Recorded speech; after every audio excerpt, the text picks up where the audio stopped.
So considerations like this lead us to various notions that you'll find in the literature. One of them is directed spaces. So topological spaces that have some extra information, maybe a partial order of some kind. And these are intended to represent notions such as causality or resource use. And then once we have a structure like that, we're only going to look at paths that move in a way that is consistent with that causality or resource use relationship. So we can modify the construction that we made of the fundamental infinity groupoid. And we can now, essentially we do the same thing as before, although since I didn't explain to you precisely what we were going to do before, that's still a bit of an open question for us. But what we can do now is we can consider not all paths in that space, but directed paths only. And what happens is that, again, we get a structure which has as its objects points and as its arrows paths between those points, and as its two-dimensional structures homotopies between those paths, and its three-dimensional structures homotopies between those. But the primary difference between this structure and the structure that we had before is that now arrows in this structure don't have things that look like inverses. There's no way for me to go backwards along a path to give an inverse. And in this way, we get a thing called the fundamental infinity category. So you might imagine that were we to emulate the fundamental infinity groupoid construction, the one where we took equivalence classes, we would get an actual category. But what we're interested in is capturing, again, that greater amount of information. And so what we're going to get is something that looks like a fundamental infinity category. We don't quotient anything out at any point.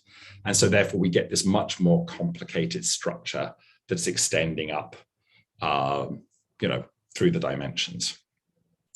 And I claim that we may fruitfully study this thing called pi x using generalizations of standard categorical tools. So somehow I think of the paths in this space as being the arrows of a category, as we have been doing up till now. And if I think of this structure as being a category, then we might ask questions about what properties it has as a category. And we might use some of the standard tools that we have available to us, limits and colimits and functors and adjunctions and so forth, to try and study this structure. Can I ask a question? But of course, yep.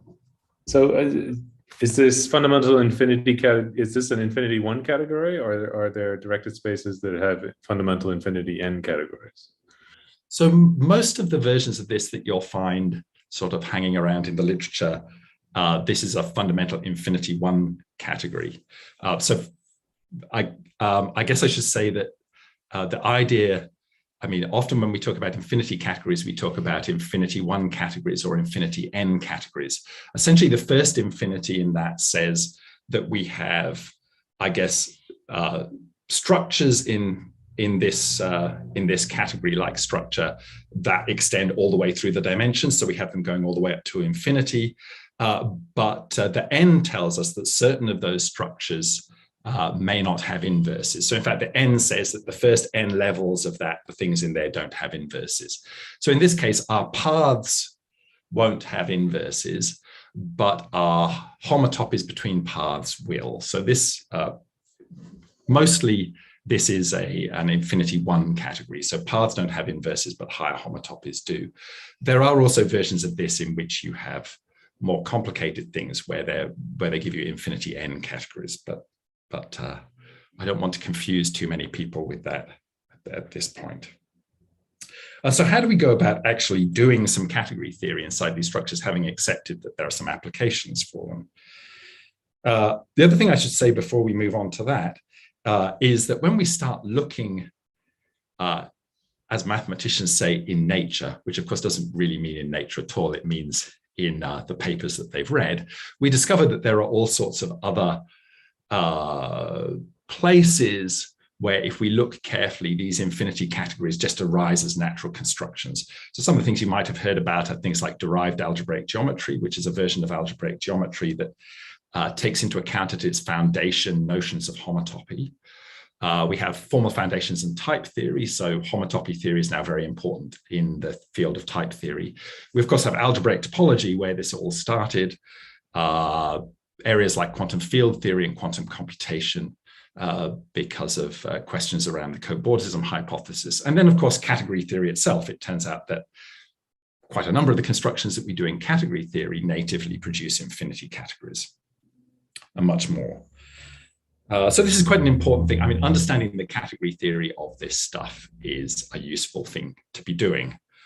Now, the slogan that we tend to think about with infinity categories is we think that an infinity category is essentially a category in which we think of equality as homotopy coherent structure. And I'll try to explain that as we go through. But the idea is that somehow, when we're usually thinking about category theory, equality is just a relation between things. We say two maps are related under the equality relationship. What we're trying to do here is to loosen that a bit and to say that the interesting thing that we're going to ask about maps is not whether they're literally equal, but whether or not they're homotopic, or whether I can perturb one map into another. So it's a slightly looser, well, it's not just a relationship, because of course, as we've seen in our examples, there may be many ways of perturbing one map into another. So that was the example that we gave where we had two homotopies between paths, one going up over the sphere and the other one going down under. So when we start thinking about equality in this slightly more permissive way, we discover that it's not just a relation, it's a structure. In the same way that we saw that our homotopies between those paths weren't just a relationship between the paths, they were really actual structures in the space. They were homotopies that looked like, in our case, sort of pieces of a flat of space.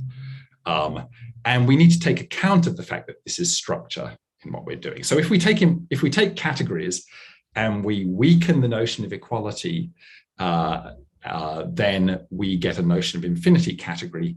And in particular, the way we're going to weaken this is we're going to weaken equality to mean some kind of homotopy coherent structure. And I'll try and explain what that is as we go through. So you will, of course, point out that I've said, well, these things are ubiquitous, but I haven't actually defined what they are. And I'm afraid in this talk, I probably won't do that at all, just for a matter of time.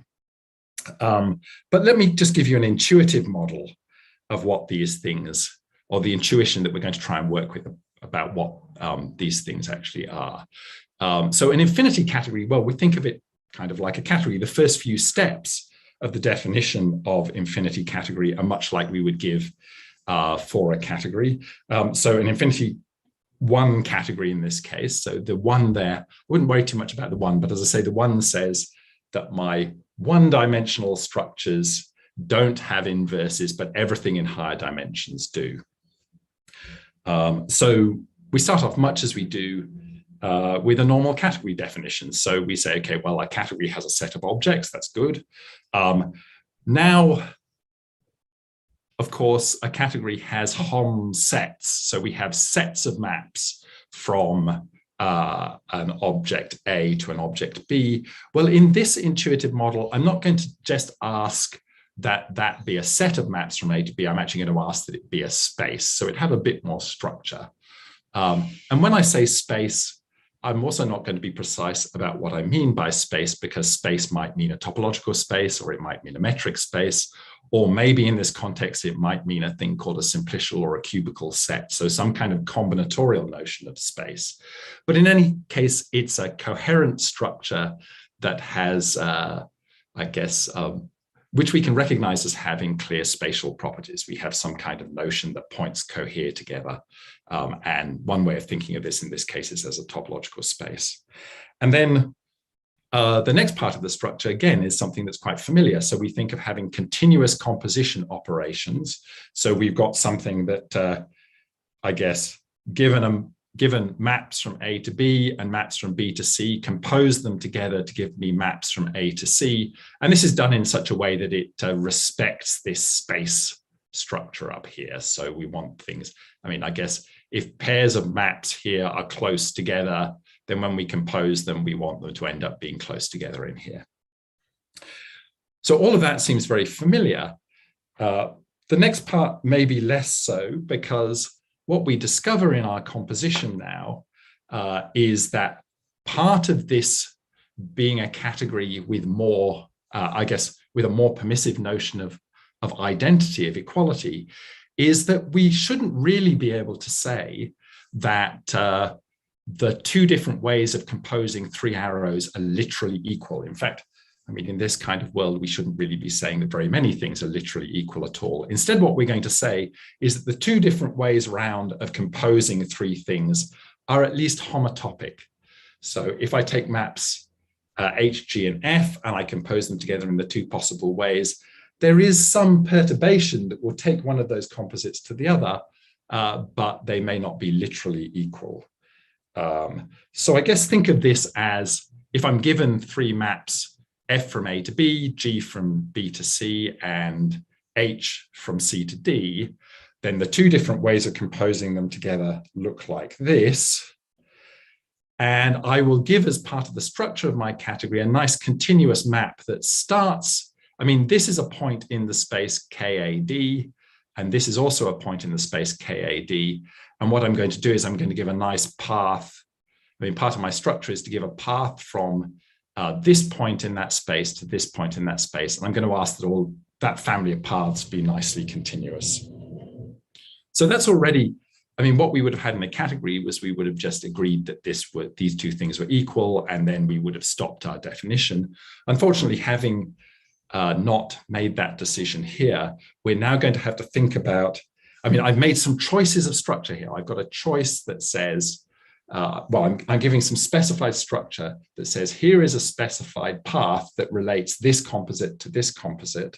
And as soon as I start choosing structure like this, I'm going to have to ask, how are those structures themselves related together? Equalities are easy, because as soon as I posit an equality, it's just an equality. An equality is an equality is an equality. Whereas having extra structure puts on us a responsibility to relate that extra structure, in this case at higher dimensions. So somewhat similarly to maybe presentations of monoidal categories, at this stage we might observe that, for instance, if we had composites of four things, then there are a number of different ways of composing those. I had a sequence of four things, F, G, H, and K. Then there are a number of different ways of composing those, of bracketing my compositions to give me composites. So in fact, in this case, there are precisely 5 possible bracketings of composites of those four things. And if I start looking at the homotopies, I mean, if I take these paths that I had here and I assemble them together into a picture, I'll notice here that, well, there's a path that takes me from K composed with H composed with this thing composed together already to this thing here, which is an instance of that where I guess I've replaced H by K and G by H and F by G composed with F. So we get a thing there. And I get a thing here, which is the opposite thing, now taking these two things as a single piece, and again, taking another instance of this. So each one of these things in this diagram around the side here is some instance of this family of paths, chosen family of paths here. And they fit together into a pentagon in exactly the same way as they do in, for exactly the same reasons as they do in monoidal categories. And I can't now ask that the two ways of composing either side of this pentagon together should be literally equal, because that doesn't make any sense in this context. And so what I ask is that there be a two-dimensional homotopy between those two sides of this thing. So I get something that looks again like the MacLane pentagon condition, but it's not a condition, it's not an equality, it's a homotopy. In fact, I've got a homotopy of homotopies.